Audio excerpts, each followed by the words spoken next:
in Hebrews chapter 1, beginning in verse 1. The Bible says, God, who at sundry times and in divers manners spake in time past unto the fathers by the prophets, hath in these last days spoken unto us by his Son.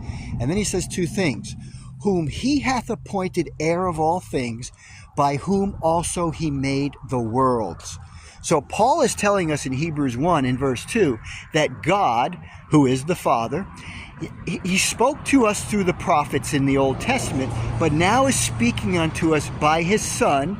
And then it says two things: whom he hath appointed heir of all things, by whom also he made the worlds. So the Son of God made the worlds, but he received all things as an inheritance from the Father.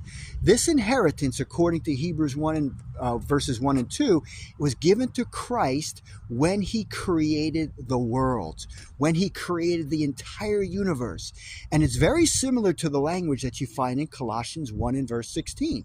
Speaking of Jesus, Paul says, "For by him were all things created that are in heaven and that are in earth, visible and invisible, whether they be thrones or dominions or principalities or powers, all things were created by him and for him."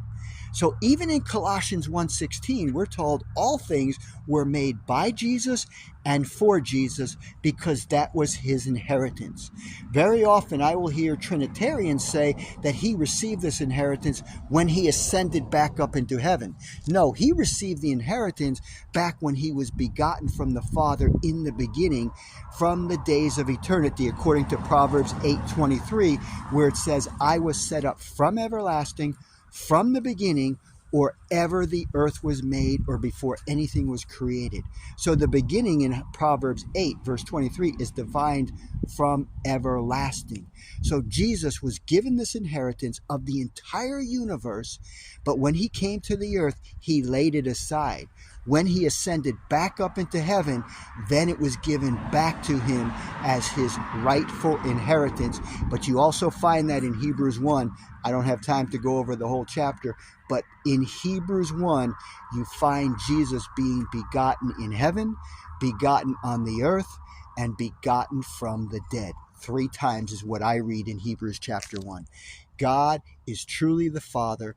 He has a Son. Listen to James chapter 1 and verse 27. Pure religion and undefiled before God and the Father is this: to visit the fatherless and widows, and to keep himself unspotted from the world. God bless you. Have a great day.